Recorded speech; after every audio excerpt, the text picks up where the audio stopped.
Décryptage d'un secteur d'activité à travers l'expérience de terrain et l'analyse d'un chef d'entreprise. Aujourd'hui, on va parler de l'assurance emprunteur. Depuis quelques mois, il est possible de changer d'assurance à n'importe quel moment et pas uniquement à la date anniversaire du contrat. On va en parler avec Agnès Bruat. Bonjour. Bonjour. Vous êtes directrice générale de MetLife en France, groupe d'assurance américain, spécialiste de la prévoyance individuelle. La réforme a été introduite par la loi Lemoine. Elle est entrée en vigueur l'an dernier en 2 temps. Tout à fait. Alors, au 1er juin pour les affaires nouvelles et au 1er septembre pour les affaires existantes. Est-ce que depuis cette réforme, il y a eu une forte augmentation du nombre de résiliations? Tout à fait. Donc, à partir du 1er septembre, on a vu un nombre très important de demandes de résiliation. C'est vrai qu'on ne s'attendait pas à un tel boom, parce qu'il y a eu des réformes par le passé qui n'ont pas eu tellement d'effet, puisque la part de marché des banques en assurance emprunteur est de 88%, toujours, malgré ces différentes réformes. Et là, c'est vrai qu'on constate une vraie augmentation des demandes de substitution depuis le 1er septembre. Combien est-ce qu'on peut économiser sur la durée complète d'un crédit si on change d'assurance emprunteur? Alors, on peut économiser en moyenne de 10 à 15 000 euros, mais on a même des exemples chez MetLife. On a eu un exemple qui est passé au journal télévisé de TF1, où un emprunteur qui avait emprunté un montant élevé de 1 million d'euros a pu économiser une somme de 34 000 euros sur toute la durée du prêt, ce qui est quand même très intéressant. C'est très conséquent. Est-ce que c'est intéressant pour tous les profils d'emprunteurs ou est-ce que certaines tranches d'âge sont peut-être plus favorisées? Les jeunes sont un peu plus favorisés parce que c'est vrai que souvent les tarifs des banques sont mutualisés. Mais néanmoins, il est quand même intéressant, quel que soit son profil, de regarder. Alors par contre, effectivement, il faut que le prêt n'ait pas une durée trop importante, qu'il reste pas qu'1 an ou 2 de durée de prêt. Mais sinon, ça vaut la peine, je pense, de faire une simulation pour regarder. Au-delà de la loi Lemoine, est-ce que la question du taux d'usure vous a pas aussi donné un coup de pouce? Certains emprunteurs n'arrivaient pas à décrocher un crédit parce qu'ils dépassaient le taux d'usure. Du coup, ils se sont intéressés aux moyens d'économiser, et notamment l'assurance emprunteur. Alors c'est vrai qu'avec la hausse des taux d'intérêt, la problématique du taux d'usure, c'est le fait que les taux d'intérêt ont augmenté, le taux d'usure n'a pas augmenté à la même vitesse que les taux d'intérêt. Alors depuis le 1er février, il y a eu un changement de calcul, ce qui a fait que ça a entraîné une baisse de l'offre de prêt de la part des banques, et notamment les courtiers en crédit ont été impactés négativement. Et donc pour eux, c'est vrai que la substitution, c'est un très beau levier pour essayer de continuer à faire croître leur chiffre d'affaires. Vous parlez des courtiers, ce sont vos principaux clients, vous êtes surtout en B2B. Tout à fait. Nous distribuons avec environ 3000 courtiers, que ce soit courtiers, conseillers en gestion de patrimoine, agents généraux, donc effectivement en B2B. La loi Lemoine a introduit 2 autres changements. D'abord, le raccourcissement du droit à l'oubli. Ça veut dire qu'aujourd'hui, après 5 ans, on n'est plus obligé de déclarer une maladie comme un cancer à son assureur. L'autre changement, c'est la suppression du questionnaire médical sous certaines conditions. Est-ce que c'était pas une demande des assureurs? Est-ce que ça limite votre capacité à réduire les tarifs?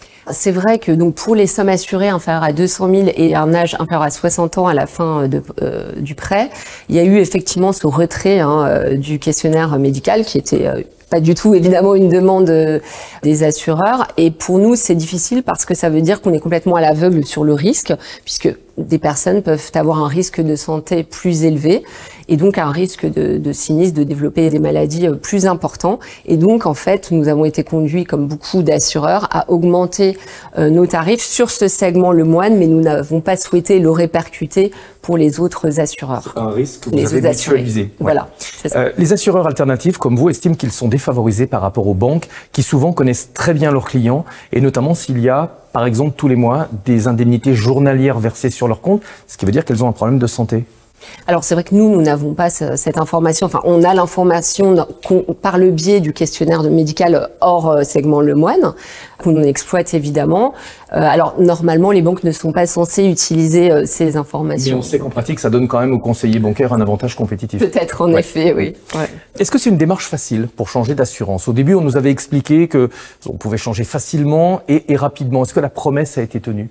Alors, c'est pas forcément une démarche facile pour le consommateur final qui n'est pas très à l'aise d'aller voir sa banque pour changer d'assurance emprunteur. C'est pour ça que nous, chez MetLife, ce qu'on a souhaité faire, c'est mettre un service à disposition donc de nos courtiers pour leurs clients finaux, un service clé en main qui gère vraiment toutes les démarches de A à Z, c'est-à-dire envoi des courriers et des lettres recommandées à la banque une première fois. Si pas de réponse, deuxième envoi, email, et vraiment, si toujours pas de réponse, en fait, nous avons des conseillers qui vont appeler les conseillers bancaires pour vraiment discuter avec eux, parce qu'il y a parfois des problématiques d'équivalence de garantie ou de l'amortissement du prêt, des questions sur l'amortissement du prêt, pour vraiment sécuriser et faire les modifications, si il faut faire des modifications au téléphone, afin d'envoyer l'avenant à la banque et de sécuriser pour l'assurer, pour le consommateur final, le changement d'assurance. Mais c'est important, cette histoire d'équivalence de garantie. Le consommateur, l'emprunteur lambda n'est pas forcément capable de négocier avec sa banque ces détails de contrat d'assurance. Tout à fait, ça demande une expertise. C'est vrai que c'est pas forcément quelque chose sur laquelle les personnes vont se sentir à l'aise, et c'est une sécurité aussi pour le consommateur de savoir qu'il a bien une équivalence de garantie. C'est-à-dire que certes, il a une économie à la clé, mais il a des garanties de qualité également. Il y a aussi peut-être un facteur psychologique. Dans certains cas, on connaît bien son conseiller bancaire et on n'a pas forcément envie de l'affronter, d'avoir l'impression de lui faire des infidélités. Vous vous chargez, j'ai envie de dire, de jouer les intermédiaires. Oui, c'est ça, exactement, parce que c'est vrai qu'il peut y avoir aussi un stress par rapport au prêt, peut-être l'inquiétude de se dire mais est-ce que je vais perdre mon prêt? Voilà, donc là, on est là pour vraiment rassurer le client final et donc pour accompagner surtout nos courtiers dans cette démarche. Est-ce que vous avez l'impression d'une manière générale que les banques traînent un peu des pieds? Alors c'est vrai que... Elles s'en défendent, hein, mais... Alors, elles ont 10 jours pour répondre. Je pense que après le 1er septembre, il y a eu un boom, comme je vous l'expliquais. Donc, elles ont dû faire face à une demande très importante, de nombreuses demandes de substitution. Je pense qu'aujourd'hui, elles ont eu le temps quand même de s'organiser en interne, de mettre à jour les processus pour être en mesure de répondre dans les temps. Pour ceux qui aujourd'hui vont négocier un nouveau crédit auprès de leur banquier, est-ce que les banques n'ont pas tendance toujours à leur forcer un petit peu la main, c'est-à-dire leur proposer un taux intéressant, à condition que ces personnes souscrivent l'assurance maison? Je ne crois pas que ça soit très légal, mais en tout cas, en pratique, on sait qu'elles le font. C'est vrai qu'on a des cas qui nous sont remontés dans ce sens, en effet. Ouais. Une dernière chose, la baisse de la production de crédit, on voit bien que les taux augmentent, que la production de crédit est en baisse. Comment est-ce que vous vous adaptez? Alors justement, c'est vrai que nous sommes affectés. Alors exactement, c'est-à-dire que nous sommes affectés comme d'autres sur le marché, puisque la baisse du nombre de crédits immobiliers a été très significative depuis les différentes hausses de taux.